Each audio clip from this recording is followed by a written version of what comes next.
नमस्कार, मैं Santosh Kumar Mishra, principal Gurukul mission.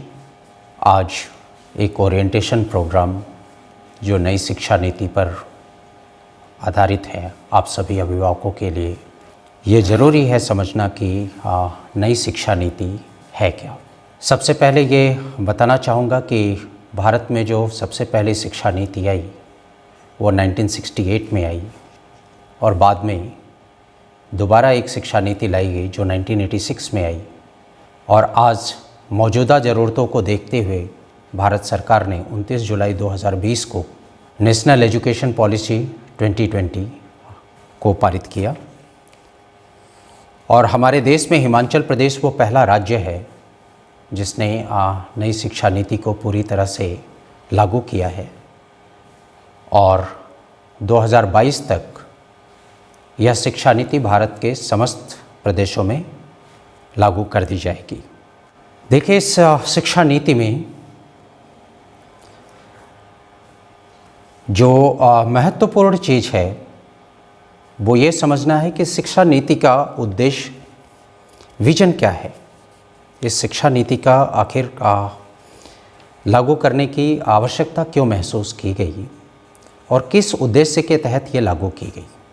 1986 से लेकर 2020 तक बहुत सारी चीज़ों में एक क्रमिक बदलाव निरंतर रूप से होता रहा है और शिक्षा नीति में भी एक नए बदलाव को महसूस किया गया।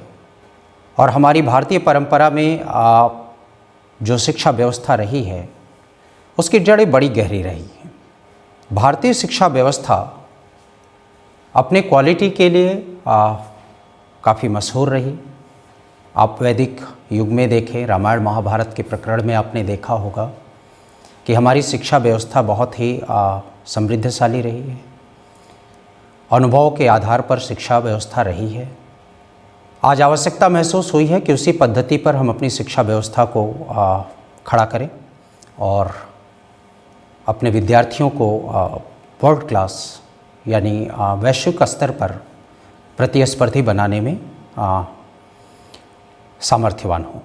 किसी भी शिक्षा का मूल उद्देश्य होता है कि उसके राष्ट्र के प्रति उसका समर्पण भाव, अपने संविधान के प्रति उसकी गहरी निष्ठा, साथ ही साथ व्यक्ति अपने मूलभूत कर्तव्यों के प्रति जागरूक हो। इस नई शिक्षा नीति में इस विजन को भी ध्यान में रखा गया है और इस बात का भी पूरा ख्याल रखा गया है कि राष्ट्र के प्रति एक समर्पण भाव, एक सम्मान का भाव। और भारत की एक पुरानी परंपरा रही है वसुधैव कुटुंबकम की। हम पूरी दुनिया को एक वसुधा मानते हैं, अपना घर मानते हैं, अपना कुटुंब मानते हैं। और हम भारत में एक ऐसी शिक्षा व्यवस्था लागू करें जिससे हम एक रेस्पॉन्सिबल ग्लोबल सिटीजन बना सके। नई शिक्षा नीति में कुछ मूलभूत सिद्धांतों पर विशेष जोर दिया गया है। हम जिस देश में रहते हैं, इस देश में बहुत विभिन्नताएं हैं। आप देखेंगे तो हर 10 किलोमीटर पर भाषाएं बदल जाती हैं।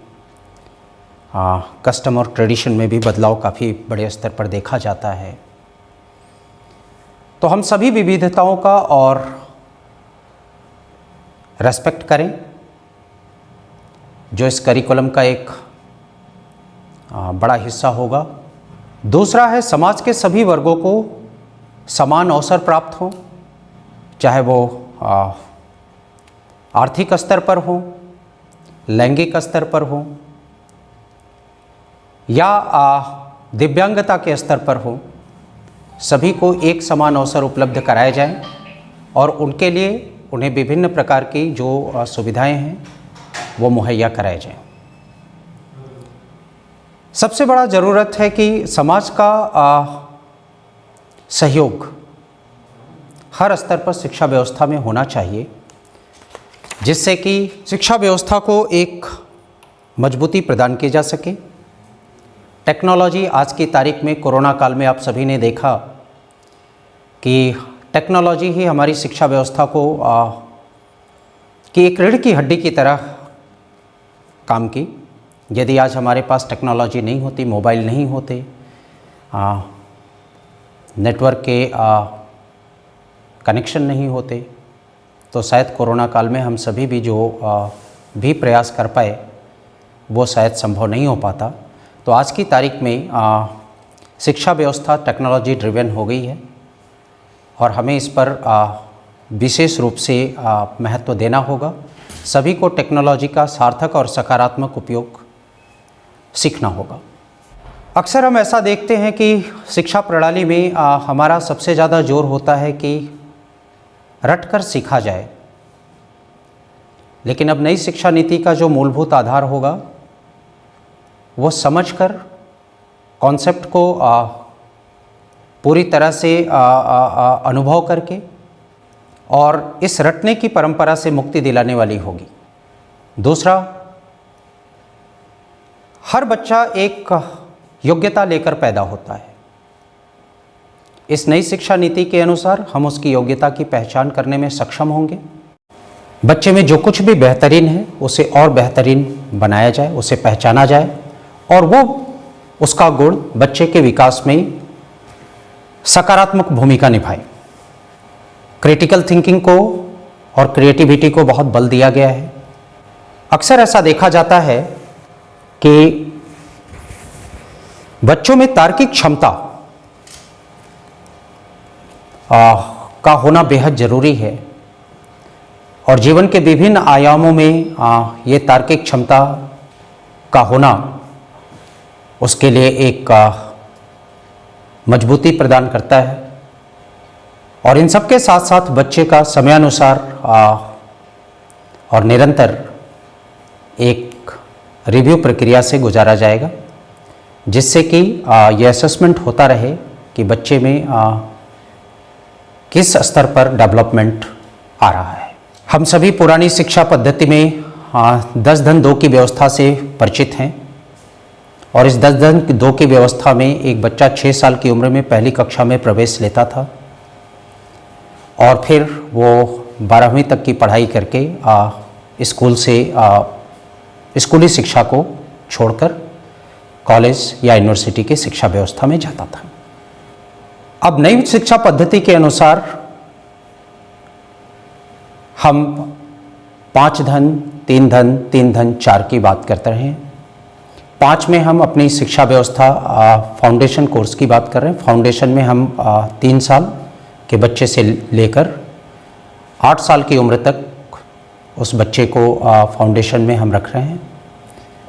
इसमें हम नर्सरी, लोअर किंडरगार्टन, अपर किंडरगार्टन, 1, 2 ये 5 कक्षाओं की बात इसमें हम कर रहे हैं। ये वो कक्षाएं होंगी जहां बच्चे पठन पाठन खेलकूद के माध्यम से या अन्य एक्टिविटी के माध्यम से सीखेंगे। आपने अक्सर देखा होगा कि बच्चे जब शुरुआत में स्कूल आते हैं तो कई ऐसी घटनाएं आपके सामने आती हैं कि पेरेंट्स ज़बरदस्ती बच्चों को खींच कर लाते हैं, पर वही बच्चा जब अपने घर पर जाता है तो किसी दूसरे बच्चों के साथ खेलने के लिए उस बच्चे को कभी खींच कर भेजना नहीं पड़ता कि जाओ खेल कर आओ। यानी ये बात दृष्टिगत होती है कि पठन पाठन में शायद बच्चे को रुचि इसलिए नहीं आती क्योंकि उसे वहाँ वो आनंद नहीं प्राप्त होता जो उसे खेल कूद में मिलता है। तो फाउंडेशन स्तर पर इस बात का विशेष ध्यान रखा गया है कि बच्चे के लिए वो पाठ्यक्रम रुचिकर हो और साथ ही साथ बच्चा जो भी सीखे वो खेल कूद के माध्यम से एक्टिविटी बेस्ड लर्निंग को सीखे और कक्षा 3 तक बच्चे के ऊपर किसी भी प्रकार का अनावश्यक दबाव ना आए और वो स्कूल आने को सहर्ष तैयार हो। दूसरा स्तर प्रिपरेटरी फेज का बनाया गया है। इस फेज में आप देखेंगे तो जो बच्चा है क्लास 3 से लेकर 5 तक की क्लासेस में जाएगा और उसकी उम्र 8 से 11 साल की तय की गई है। फिर एक स्टेज आता है अगले 3 साल का जो 6 से 8 तक का स्टेज होगा और ये 11 से 14 साल के बच्चे के लिए होगा, जिसे हम मिडिल स्टेज भी कहेंगे। इसमें बच्चा अनुभव आधारित शिक्षा प्राप्त करेगा जो विज्ञान, गणित, कला, सामाजिक विज्ञान या अन्य विषयों में होंगे। इसके उपरांत बच्चा +4 में जाएगा, जो क्लास 9 से 12 का होगा, जिसकी एज ग्रुप 14 से 18 साल की बनाई गई है। और इसमें बच्चा अपनी तार्किक क्षमता और विभिन्न विषयों को पढ़ेगा। जो सबसे अच्छी बात है कि अभी तक बच्चों के लिए हम जब 10+2 में थे तो +2 की व्यवस्था में बच्चों के लिए हम 3 स्ट्रीम्स की बात करते थे, विज्ञान, कला और वाणिज्य, साइंस, आर्ट्स और कॉमर्स। इस नई शिक्षा पद्धति में ऐसी कोई व्यवस्था बच्चों के लिए नहीं होगी कि बच्चा कला के विषय पढ़े, वाणिज्य के विषय पढ़े, विज्ञान के विषय पढ़े। उसे पूर्ण आज़ादी होगी। यानी बच्चा सीनियर सेकेंडरी स्कूल पास होगा, वो साइंस में, कॉमर्स में और आर्ट्स में ऐसा कोई स्पेशल कैटेगरी, स्पेशल स्ट्रीम्स में अपनी योग्यता नहीं हासिल करेगा। वो 10+2 पास होगा और अपनी रुचि का विषय चुनेगा। इससे बच्चे के विकास में एक बड़ा योगदान मिलेगा। और संभवतः आपने अक्सर देखा होगा कि ऐसे बच्चे होते हैं जो विज्ञान के कुछ विषयों में रुचि रखते हैं, कुछ कला के विषयों में रुचि रखते हैं और कुछ वाणिज्य के विषय में भी रुचि रखते हैं। तो अब एक बच्चा जो जिन जिन विषयों में भी रुचि रखता है वो अपनी क्षमता अनुसार, अपनी रुचि के अनुसार विभिन्न विषयों के अलग अलग चीज़ों को चुन सकता है और पढ़ाई को अपने अनुसार आगे कंटिन्यू कर सकता है। अब जो शिक्षा होगी वो रटने वाली विद्या से हटकर कॉम्पिटेंसी बेस होगी, योग्यता आधारित शिक्षा होगी।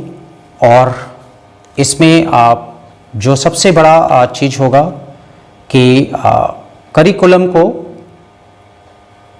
जो है वो रटने से हटाकर अनुभव, तर्क, एक्सपेरिमेंट और व्यवहार के आधार पर वो सीखेगा। इसको लागू करने के लिए कई तरह की शिक्षा पद्धति लागू की जाएगी, जिसमें स्पोर्ट्स इंटीग्रेटेड है, खेलकूद के माध्यम से बच्चा सीख ले। आर्ट इंटीग्रेटेड लर्निंग है, बच्चा कला के माध्यम से सीख सकता है।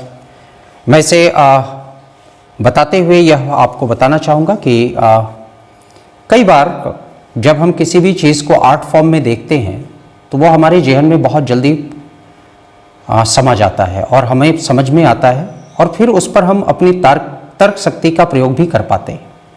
ये कॉम्पिटेंसी बेस्ड लर्निंग बच्चे के अंदर एक तार्किक क्षमता, एक इनोवेटिव क्षमता, एक क्रिएटिविटी, इन सभी का विकास करने में बहुत सहायक होगी।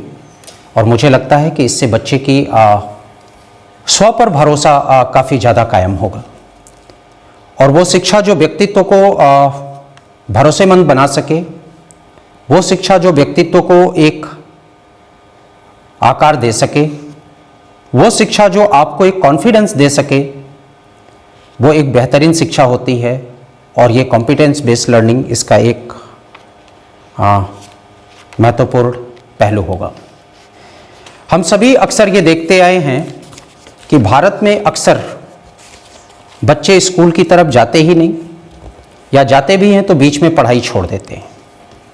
ऐसा शायद इसलिए होता होगा कि या तो बच्चा अपने आप को सुयोग्य ना पाता हो, उसे लगता हो कि साहब स्कूल में अंग्रेजी में पढ़ाया जाता है और मेरा तो अंग्रेजी का कोई बैकग्राउंड नहीं है, या उसे ऐसा लगता हो कि मुझे ये बात तो समझ में नहीं आती, मैं रट कर नहीं पढ़ सकता। बहुत सारी ऐसी चीज़ें हैं जिसकी वजह से बच्चे या तो स्कूल जाते ही नहीं या तो बीच में स्कूल छोड़ देते हैं। और इसका मुख्य कारण होता है, चाहे वो जो भी हो, बच्चे की रुचि पढ़ाई में डेवलप नहीं हो पाती। इस नई शिक्षा नीति में इस ड्रॉप डाउन रेट को कम करने के लिए या इसे पूरी तरह से रोकने के लिए बहुत सारी व्यवस्थाएं की गई हैं। इसमें यहाँ तक कहा गया है कि बच्चा स्कूल में एनरोल करे और जब उसे ऐसा लगता हो कि उसे अन्य किसी वजह से स्कूल छोड़ना है तो वो स्कूल छोड़कर पुनः स्कूल में वापस भी आ सकता है, या वो चाहे तो ओपन स्कूल के माध्यम से भी अपनी पढ़ाई पूरी कर सकता है। और इस प्रकार यदि शिक्षा को रुचिकर बनाया जाएगा और इतने सारे ऑप्शंस उपलब्ध होंगे तो बच्चों का ड्रॉप डाउन रेट भी कम होगा और बच्चे स्कूल को अपने, कई बार ऐसा भी देखा जाता है कि माता पिता बच्चों से कुछ कार्यों में लगाते हैं और बच्चों को लगता है नहीं ये कार्य ही बेहतर है, और फिर बाद में एक एज में आने के बाद उन्हें लगता है कि नहीं ये तो गलती हो रही है, मुझे पठन पाठन पुनः शुरू करना चाहिए। तो अब उसे शुरू से ना शुरुआत करके जहाँ से उसने स्कूल छोड़ा होगा वहाँ से वो अपनी शिक्षा को पुनः कंटिन्यू कर सकता है। इस शैक्षणिक व्यवस्था में मैं बार बार इस बात को कह रहा हूँ कि कॉम्पिटेंसी बेस्ड एजुकेशन है, इंटीग्रेशन ऑफ सब्जेक्ट्स पर बात करी गई है, बच्चों के अंदर वैज्ञानिक क्षमता को बढ़ाने पर बात करी गई है। अब इसमें किसी भी प्रकार का इस ढंग का विभेद नहीं किया गया है कि ये को करिकुलर एक्टिविटीज़ का सब्जेक्ट है, ये एक्स्ट्रा करिकुलर एक्टिविटीज़ का सब्जेक्ट है, ये करिकुलम सब्जेक्ट है, ये एकेडमिक है, ये वोकेशनल है, ये साइंस है, ये ह्यूमैनिटीज़ है, ये स्पोर्ट्स है, आर्ट्स है। ऐसे विभेद अब प्रायः समाप्त हो जाएंगे और डिजिटल लिटरेसी पर भी बल दिया गया है और बच्चों के अंदर विभिन्न भाषाओं को सीखने के प्रति एक जागरूकता भी पैदा करने पर विशेष बल दिया गया है। 21वीं सेंचुरी में जो क्लासरूम्स होंगे वो डिजिटल लिटरेसी के क्लासरूम्स होंगे। पठन पाठन में प्रॉब्लम सॉल्विंग को विशेष महत्व दिया जाएगा। बच्चों में कम्युनिकेशन वार्तालाप की क्षमता का विकास हो, इस पर विशेष जोर होगा। उनमें क्रिटिकल थिंकिंग की एबिलिटी आए, इसके लिए पाठ्यक्रम में NCERT को ये जिम्मा दिया गया है कि वो पाठ्यक्रम को तैयार कराएं और उसमें क्रिटिकल एबिलिटी विकसित करने के लिए जो भी संसाधन की आवश्यकता हो उसे लागू करें। हेल्थ और फिटनेस पर ध्यान दिया गया है। हर इंसान का एक सामाजिक दायित्व है। बच्चों के अंदर सामाजिक दायित्व को पूरा के प्रति एक भावना जागृत हो कि उन्हें समाज के लिए कुछ करना है। बच्चों के अंदर एथिक्स का विकास हो, उनके अंदर साइंटिफिक टेम्पर आए, वैज्ञानिक सोच आए और सहयोग की भावना विकसित हो, ये भी इस बार की शिक्षा पद्धति में विशेष बल दिया गया है। मौजूदा बदलती परिस्थिति के अनुसार कुछ समकालीन शिक्षा का भी उदय हुआ है जो नई शिक्षा नीति में लागू करने पर विशेष बल दिया गया है। समकालीन शिक्षा की मैं बात करूं तो artificial intelligence, holistic health, data science, organic living, design thinking, machine learning, ये आजकल की तारीख में महत्वपूर्ण शिक्षा के अंग हैं जो अभी स्कूली शिक्षा में प्रायः लागू नहीं किए जा सके हैं। आर्टिफिशियल इंटेलिजेंस पर थोड़ी बहुत चर्चाएं जरूर होती हैं पर ये शिक्षा व्यवस्था के मूल अंग नहीं थे। इस पर भी नई शिक्षा नीति में यह विचार रखा गया है कि इन्हें भी समकालीन विषयों के रूप में शामिल किया जाए। इस शिक्षा नीति में बहुत सारी बदलावों के साथ साथ जो सबसे बड़ी चीज़ आई है वो ये निकल कर आई है कि हम बच्चों को की जो असेसमेंट है उस पर विशेष बल दें। अभी बच्चा 1 साल कंप्लीट होने के बाद एक परीक्षा देता था और उस परीक्षा में पास होने के बाद अच्छे नंबर पाता था तो हम ये कहते थे ये इंटेलिजेंट है। पर वहीं दूसरी तरफ एक बच्चा जो को करिकुलर एक्टिविटीज़ या एक्स्ट्रा करिकुलर एक्टिविटीज़ में विशेष योग्यता रखता था और वो उसमें सबसे अव्वल था, वो बच्चा कहीं ना कहीं ये महसूस करता था कि शायद मैं पढ़ने वाला नहीं हूँ और इसकी वजह से उसका डेवलपमेंट कहीं ना कहीं बाधित होता था और वो अपने आप को कॉम्पिटेंट नहीं समझ पाता था। इस नई शिक्षा नीति में समस्त चीज़ों को एक आधार बनाया गया है असेसमेंट का और जो कॉम्पिटेंसी असेसमेंट है उस पर विशेष बल दिया गया है। यह बच्चों में सीखने और विकसित होने को ज़्यादा जोर देगा। इसके साथ ही साथ इस शिक्षा नीति में बच्चों का जो असेसमेंट होगा यानी जो हम उसकी रिपोर्ट तैयार करेंगे इसमें रिपोर्ट कार्ड जो होगी वो बच्चे की वो 3 स्तर पर होगी। एक तो बच्चा अपनी खुद का असेसमेंट करेगा, और ये खुद का असेसमेंट इसलिए भी बच्चे को करना ज़रूरी है क्योंकि ये अक्सर हम जब अपनी यूनिवर्सिटी लेवल की पढ़ाई में जाते हैं तब हम इस बात को समझ पाते हैं कि खुद का असेसमेंट कितना ज़रूरी है, और वहाँ हम निर्णय करते हैं कि मैं जो कर रहा हूँ वो सही है, मेरे लिए रुचिकर है, क्या मैं इसमें आने वाला भविष्य तलाश कर सकता हूँ, क्या मैं इसकी योग्यता रखता हूँ कि मैं इस विषय के साथ अपने लक्ष्य को हासिल कर पाऊँ। ये योग्यता यदि हम शुरुआती स्कूली दौर से ही विकसित करें बच्चों में तो ये एक बेहतरीन पक्ष होगा, और मुझे लगता है कि जो समस्याएं हमें यूनिवर्सिटी लेवल पर अचानक से फेस करनी थी हम उसके लिए पहले से तैयार होंगे और हम बेहतरीन निर्णय करेंगे, और इससे हमारा भविष्य भी बहुत अच्छा होगा। साथ ही साथ हमें एक पहले से निर्णय लेने की क्षमता का पूर्ण विकास हुआ रहेगा, और यह हमारे लिए श्रेयकर होगा।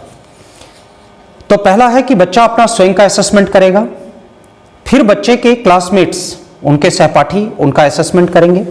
अब ये किस ढंग से होगा इसका फॉर्मेट बहुत जल्दी ही आना है, वो आते ही हम सभी को क्लियर होगा कि किस फॉर्मेट के अंतर्गत ये कैसे किया जाएगा। पर जब एक सहपाठी किसी भी दूसरे सहपाठी का असेसमेंट करता है तो वहाँ एक बात तो बहुत क्लियर होती है कि इस पहलू से बच्चों के अंदर आदर भाव विकसित होगा एक दूसरे के प्रति, क्योंकि सभी के मन में यह बात कहीं ना कहीं रहेगी कि ये मेरा जो सहपाठी है मेरा भी असेसमेंट करेगा, लिहाजा वो एक दूसरे के साथ सौहार्दपूर्ण व्यवहार करेंगे, और इससे बच्चों के अंदर शुरुआती दौर से ही व्यवहार कुशलता पनपेगी, सामाजिकता पनपेगी, और तीसरे स्तर पर उनका शिक्षक उन्हें आकलन करेगा। तो ये एक नया 360 डिग्री का होलिस्टिक रिपोर्ट कार्ड तैयार होगा, और ये पूरा का पूरा जो रिपोर्ट होगा, ये रिपोर्ट कार्ड अपने आप में एक बच्चे की समेकित विकास को दर्शाएगा। इसमें बच्चा ज्ञान के साथ साथ क्रिएटिविटी, इनोवेशन या साइंटिफिक अप्रोच में, डिजिटल अप्रोच में, व्यवहार कुशलता में किस तरीके से ग्रोथ किया है, इसकी एक डेटाबेस भी मेंटेन की जाएगी जो उस बच्चे को समयानुसार ये बताने में सामर्थ्यवान होगी कि किस स्टेज से बच्चा किस स्टेज तक डेवलपमेंट कर गया। अब बात करते हैं इक्विटेबल इंक्लूजन्स एजुकेशन नैप 2020। देखिए, शिक्षा ही एकमात्र ऐसा अस्त्र है जिससे हम सामाजिक न्याय और समता मूलक समाज की बात कर सकते हैं। इसमें समाज में जो भी खाई है, चाहे वो जेंडर को लेकर खाई बनी हो, चाहे वो क्षमता या अक्षमता को लेकर खाई बनी हो, उसे पाटने का यह बेहतरीन माध्यम है। और इसके लिए हमारे समाज में जेंडर्स की यदि मैं बात करें तो मेल, फीमेल और ट्रांसजेंडर, ये 3 लोग हैं, और तीनों को समान अधिकार है कि वो शिक्षा ग्रहण करें, और नई शिक्षा नीति में इसका विशेष ख्याल है। हमारे समाज में कास्टिज्म है जो है तो बुरा, पर चूंकि लोग वर्षों से इसे झेलते आए हैं, तो जो भी समाज में अंतिम दर्जे के लोग हैं उन तक शिक्षा पहुंचनी चाहिए। और ये नई शिक्षा नीति में ये पूरी व्यवस्था की गई है कि समाज के आखिरी दर्जे तक शिक्षा पहुंचे, चाहे वो शेड्यूल कास्ट हो, शेड्यूल ट्राइब हो, ओबीसी हो या माइनॉरिटीज़ के लोग हों। कई जगह पर भौगोलिक परिस्थितियां बाधक हैं शिक्षा के लिए, और इस शिक्षा नीति में ये भी ख्याल रखा गया है कि शिक्षा व्यवस्था छोटे गांवों से लेकर छोटे शहरों तक और ऐसे जिलों तक जहां के लोग इस महत्वाकांक्षा के साथ आगे आते हैं कि उनकी भी एक सामाजिक पहचान बने, उनकी भी एक राष्ट्रीय पहचान बने, उन सबके लिए एक प्लेटफॉर्म मुहैया कराए। जो दिव्यांग लोग हैं उनको भी एक, या जो इकोनॉमिकल तौर पर कमज़ोर लोग हैं उन्हें भी एक प्लेटफॉर्म मुहैया हो, और इस शिक्षा नीति के अंतर्गत इनका विशेष प्रावधान किया गया है।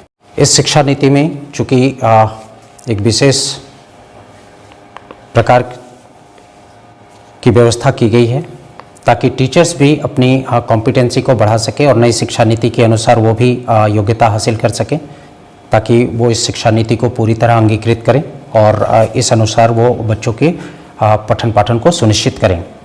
इसके लिए CBSE ने बहुत सारे प्रोग्राम्स टीचर्स के लिए भी बनाए हैं, जिसमें वो पहले 35 घंटे की ट्रेनिंग टीचर्स के लिए मैंडेटरी होती थी, अब उसे 50 घंटे कर दिया गया है।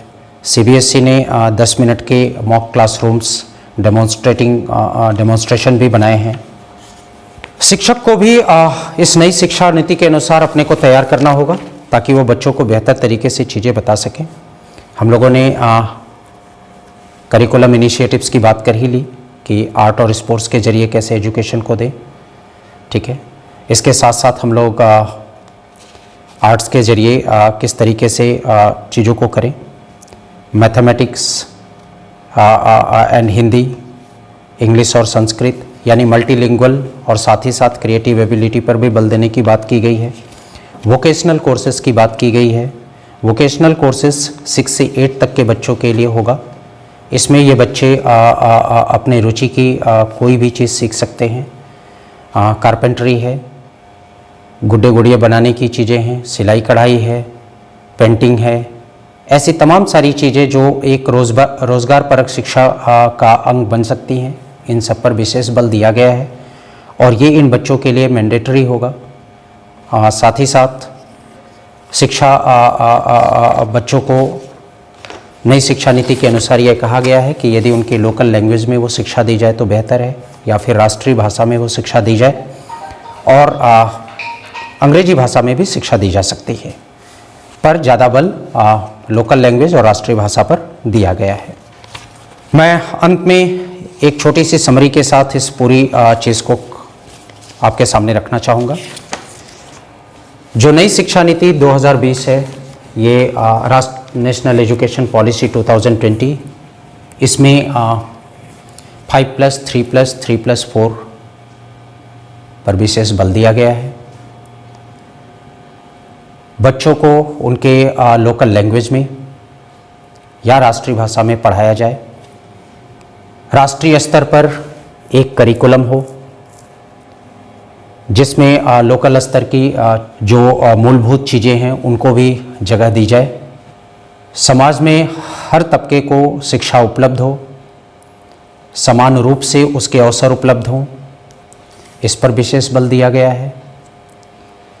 बच्चों को वोकेशनल ट्रेनिंग उपलब्ध हो, जो समकालीन शिक्षा है उस पर बल दी गई है।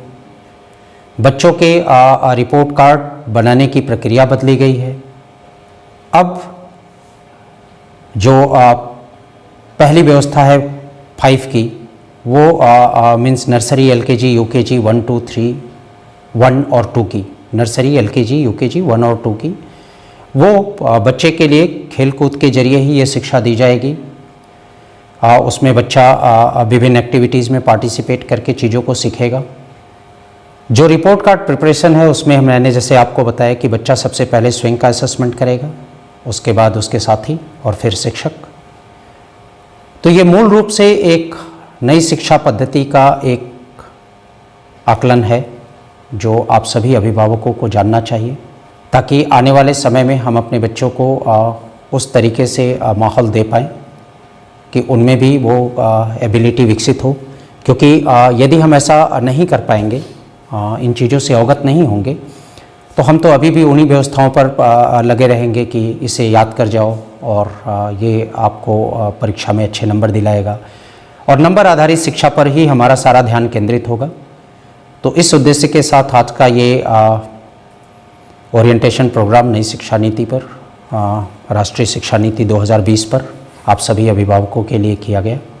मैं उम्मीद करता हूँ कि इससे आप लाभान्वित होंगे और आप भी अपने जीवन में इसको धीरे धीरे इस बदलाव को आत्मसात करेंगे, ताकि आने वाले समय में हम अपने बच्चों को नई नेशनल एजुकेशन पॉलिसी 2020 के अंतर्गत जैसे ही ये पूरे देश में लागू हो, हम उसके अनुसार अपने आप को तैयार पाएँ। धन्यवाद।